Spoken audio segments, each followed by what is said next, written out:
Sie, Monsieur, dass ich mich einmal erkläre, Ihre Tochter die wäre.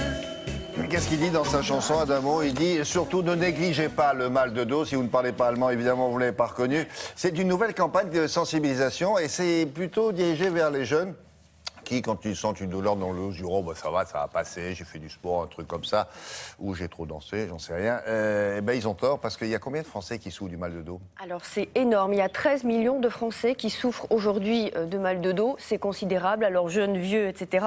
Et cette nouvelle campagne nationale sur le mal de dos qui vient d'être lancée, justement, s'appelle « Le mal de dos, ne lui tournez pas le dos ». Et c'est justement un site internet qui est mis à la disposition des jeunes, le mal de dos, ne lui tournez pas le dos.fr. 1300 pharmacies également sont partenaires où l'on peut remplir un questionnaire très rapide de 5 questions pour savoir si votre mal de dos est une lombalgie mécanique, c'est-à-dire déclenchée par un effort dans le bas du dos la plupart du temps et après 40 ans, ou plus grave, une lombalgie, ce qu'on appelle inflammatoire, plus inquiétante car elle peut être le marqueur d'une maladie très invalidante. Alors l'objectif, c'est de sensibiliser les jeunes à l'importance d'un diagnostic précoce parce qu'on peut attendre des années et des années avant de poser le bon diagnostic et ça peut être un problème. Plus on tarde, plus on a du mal à le soigner, plus on tarde, plus on a mal tout court, etc., etc. Et plus on le prend précocement et plus on identifie la maladie et c'est vraiment le plus important, c'est d'identifier. Les lombaires?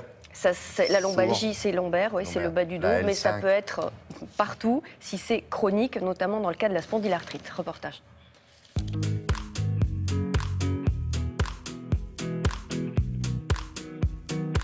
Les lombalgies inflammatoires, qui sont celles qui nous intéressent aujourd'hui, surviennent chez des gens jeunes, en général 20-30 ans. Un début qui se fait progressivement. Alors les caractéristiques, c'est un réveil la nuit, souvent vers 5-6 heures du matin, avec des gens qui ne peuvent pas rester au lit. Une amélioration par l'exercice. Au fur et à mesure de la matinée, on va aller mieux alors qu'on est complètement rouillé quand on se lève. Et souvent, c'est des lombalgies un peu plus hautes dans le dos. Alors c'est important de faire la différence parce que les orientations diagnostiques et donc de prise en charge sont complètement différentes. Et parmi les lombalgies inflammatoires, il y a parfois des pathologies graves, donc c'est important d'identifier ces patients. Vous pouvez avoir des choses graves comme des tumeurs, des infections, des choses comme ça. Mais le plus souvent, ce qu'on recherche, surtout chez des gens jeunes comme ça, c'est ce qu'on appelle la spondylarthrite, qui est un rhumatisme inflammatoire qui touche la colonne et qu'il est important aujourd'hui de pouvoir diagnostiquer alors qu'on sait qu'actuellement, on va dire qu'il y a une errance et un retard diagnostique de l'ordre de 6-7 ans en moyenne, donc entre le début des symptômes et le moment où on fait le diagnostic. Est-ce que vous avez mal au dos depuis plus de 3 mois, vous ou quelqu'un de votre entourage? Bien plus de 3 mois, oui. Alors, ma spondylarthrite a été difficile à diagnostiquer parce que voilà, j'avais des douleurs, mais quand j'ai passé un IRM, on n'a pas vu, il n'y avait pas de zone inflammatoire. Donc moi je faisais de la course, j'étais montée au régional et j'ai senti des faiblesses qui ont commencé à arriver, donc j'ai dû arrêter la course. Quel a été le signal? Ça a été la douleur, de grandes douleurs? Oui, et vraiment des douleurs au niveau du bassin, des chevilles qui sont assez caractéristiques de la spondylarthrite. Ça devenait plus difficile à la fin du collège. Et au lycée, c'était un peu une catastrophe. Donc là, je suis allée voir un médecin du sport qui m'a orientée vers un rhumatologue à ce moment-là.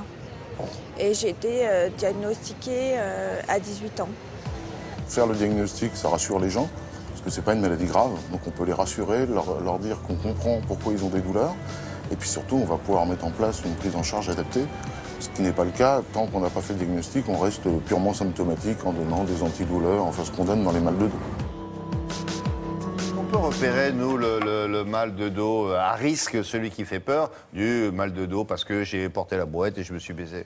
C'est justement ce que disait la jeune fille dans le reportage. D'abord, c'est un mal de dos qui apparaît beaucoup plus jeune. La nuit, à certains endroits du corps, comme aux chevilles, ce qu'elle disait, c'est un mal de dos inflammatoire qui peut apparaître chez les adolescents. Or, le problème, c'est que les ados, ils ne se préoccupent pas du tout d'un mal de dos qui peut être pathologique et persistant. Et il est pourtant essentiel d'identifier les causes du mal de dos pour pouvoir le traiter rapidement et pour qu'il n'ait pas de répercussions irréversibles, surtout sur la qualité de vie du patient. faut savoir que la lombalgie, le mal de dos, est la première cause d'invalidité chez les moins de 45 ans. Avant 45 ans, et le mal de dos, c'est la cause de consultation numéro 2 chez le médecin généraliste. Autant dire que ça touche beaucoup de gens. Très bien. Alors la pub, c'est quoi? C'est un éléphant qui s'assoit sur votre dos, c'est ça? Voilà, ça fait un petit peu mal. D'accord. Voilà, et dans les pharmacies, vous avez un petit questionnaire très rapide de 5 questions, justement pour savoir si votre mal de dos peut être inflammatoire, s'il peut être grave et non pas mécanique, suite à une douleur ou suite à un faux mouvement, etc. Merci beaucoup. Pliez les genoux quand vous soulevez votre valise.